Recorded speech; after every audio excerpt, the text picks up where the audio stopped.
Namaskar everyone. My name is Mehrosh Seh from Kuthari International School, and today I'll be presenting a story titled Backpack of Memories. A home is not a house. Ali had always felt the pulse of Delhi running through his veins, the loud honking of cars to the breathable air. He loved what everyone else loved about Delhi, the inclusion of the city, summers uniting people for a cold lemonade to winters for a hot cup of tea. But one day, everything changed. His father came home with a heavy look on his face and handed out an envelope with a foreign stamp on it, saying, Meera, he addressed his mother, we're moving to Canada. The words hung in the air, heavy with emotions. Canada, Ali thought, his heart skipped for a moment. That place felt as distant as moon itself. Papa, no, we can't. My friends, my family, my school, my everything is here. You can't do this to me. His voice cracked at the end. His father tried to comfort him by saying, Ali, it's a better opportunity for you, a better education, a new place. Education, Ali thought. Honestly, he had planned everything in Delhi.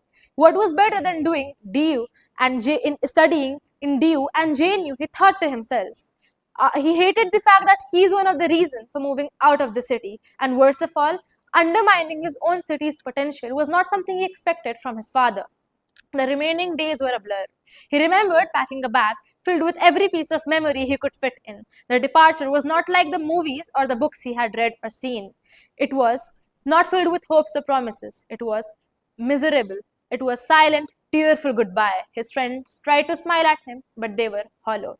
When he descended into Canada, he felt a strange pang of excitement and sadness. He felt as if he was betraying his roots and identity, but had a chance to explore a new place. He felt a fish out of water at starting and thought, why is he even here?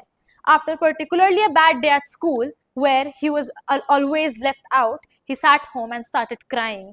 He sat home and started crying. He thought to himself that why am I here? He resented the fact.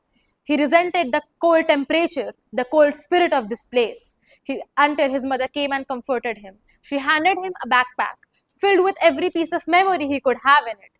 The first thing he found in the bag was a crumbled photo of his old classroom, of his old classmates, and then a memory flushed into his mind when he was cheering his classmates over his long height. Another thing he found out was a pencil stand he had kept with himself since his childhood, and that made him feel closer to home than anything ever could.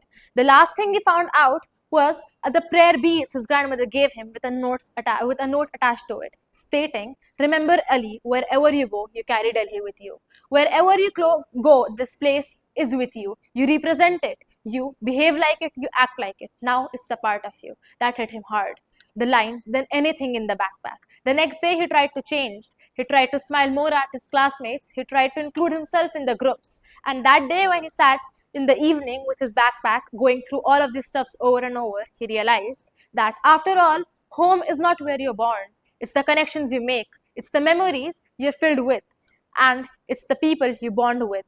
Home is where the heart is. He realized that wherever he'll go, he'll definitely carry Delhi with himself. But now he'll also carry Canada. Canada had also been a part of him. He'll carry that place just like his backpack of memories. Thank you.